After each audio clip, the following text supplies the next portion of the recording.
Europe 1. Le journal de 7 heures sur Europe 1, Christophe Lamar. Bonjour Christophe. Bonjour Dimitri, bonjour à tous. Le ciel judiciaire de Donald Trump s'assombrit encore un peu plus. L'ex-président américain et candidat à un nouveau mandat en 2024 vient d'être reconnu coupable d'agression sexuelle. Sa victime, Jean Carroll, une ancienne journaliste qui a donc obtenu sa condamnation au civil par un tribunal new-yorkais.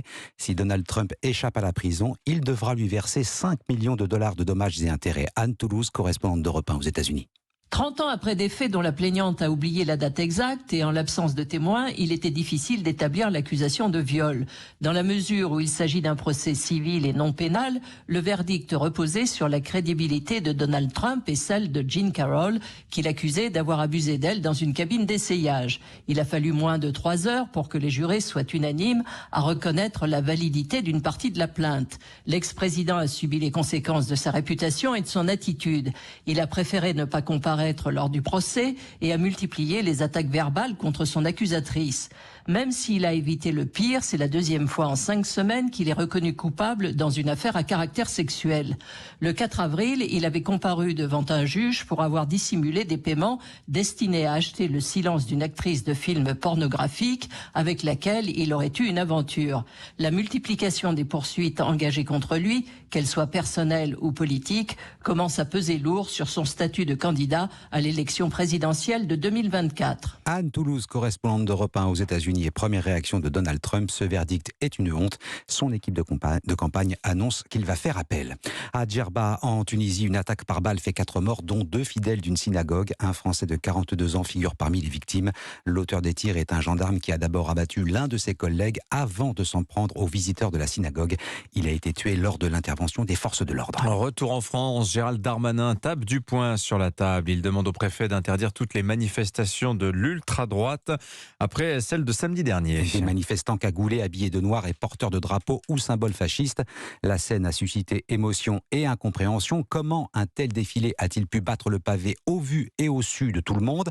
Interpellé sur cette question à l'Assemblée, le ministre de l'Intérieur demande donc au préfet de faire preuve de fermeté. Décision saluée par l'hémicycle, Alexandre Chauveau, mais elle n'est pas tout à fait dénuée d'arrière-pensée politique. Oui, parce que dans cette manifestation se trouvaient 2 anciens proches de Marine Le Pen, Axel Lousteau et Olivier Duguet, tous 2 ex-membres du GUD et anciens trésoriers du Front National. Via le micro-parti Jeanne, 2 personnalités dont Marine Le Pen conteste la proximité. Je ne me sens pas proche de tous ceux qui ont eu des responsabilités dans le parti, se justifie la présidente du RN à l'Assemblée. Une tentative de faire avorter une polémique naissante, entretenue par Gérald Darmanin donc, lequel utilise successivement les termes d'ultra-droite et d'extrême droite pour qualifier ces groupuscules. Le ministre de l'Intérieur rappelle également la dissolution actée de plusieurs associations comme les Zouaves ou Génération Identitaire, comme pour mieux marquer sa capacité à combattre l'extrême droite. Une stratégie jugée stérile au RN. Le parti a d'ailleurs ressorti un courrier datant de fin décembre et adressé à Gérald Darmanin, dans lequel Marine Le Pen demande la dissolution de tous les groupuscules violents, quel que soit leur profil politique, stipule la lettre.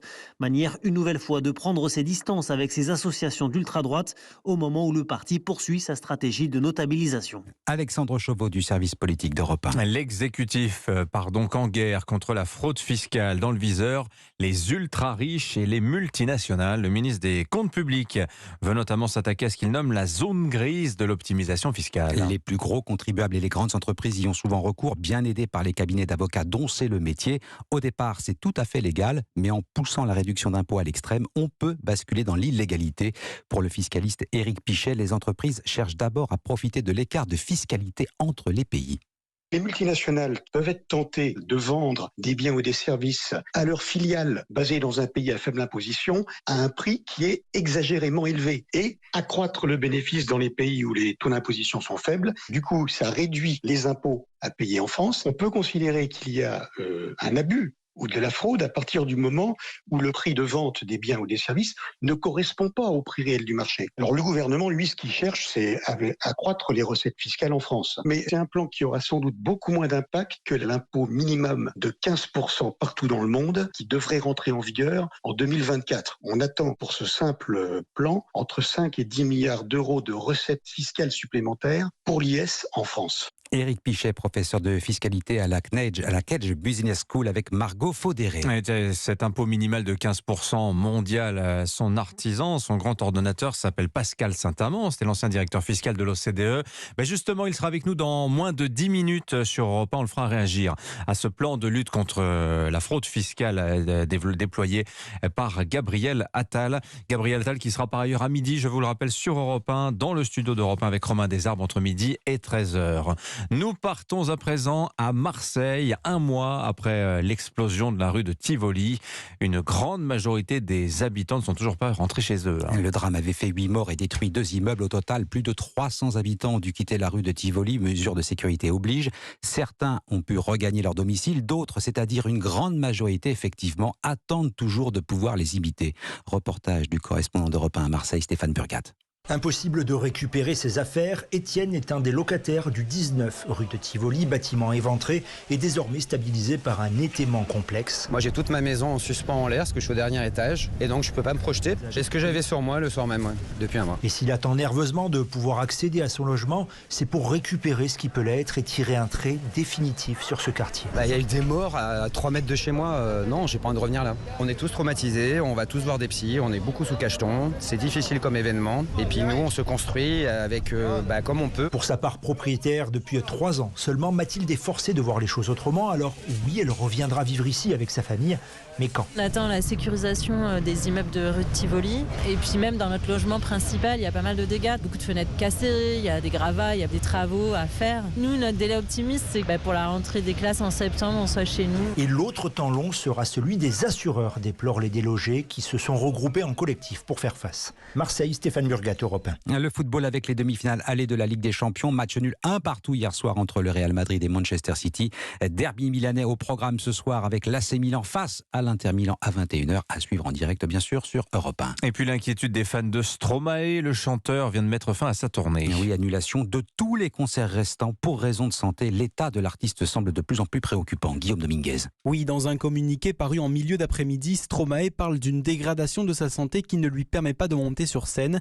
Je dois accepter que ce temps de repos et de rémission sera plus long que ce que j'imaginais, écrit-il. C'est donc avec un immense regret que j'annonce l'arrêt du Multitude Tour. La star belge fait référence à un burn-out qui l'avait forcé à annuler les premières dates de sa tournée il y a quelques mois. Un état de santé fragile qui suit l'artiste depuis ses débuts. En 2015, il avait dû annuler la fin de sa première tournée à cause d'une dépression liée à la prise de médicaments. Du côté des fans, l'annonce surprend. Ce sont pas moins de 27 dates qui ont été supprimées, dont 18 en France. Fabienne devait aller voir son idole à l'Arena de Paris en juin. J'étais très déçue parce que, c'était pour mon anniversaire, c'était un cadeau, on y allait en famille avec mon neveu, ma nièce, ma sœur. Il m'avait offert ça pour mon anniversaire en fin d'année. Déçue, mais l'humain étant le plus important, donc qui se repose.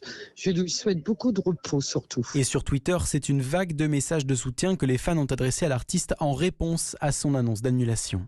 Guillaume Dominguez, voilà, pas de Stromae en concert, mais restera toujours ses albums. Stromae ou Stromae, les deux sont permis, je crois.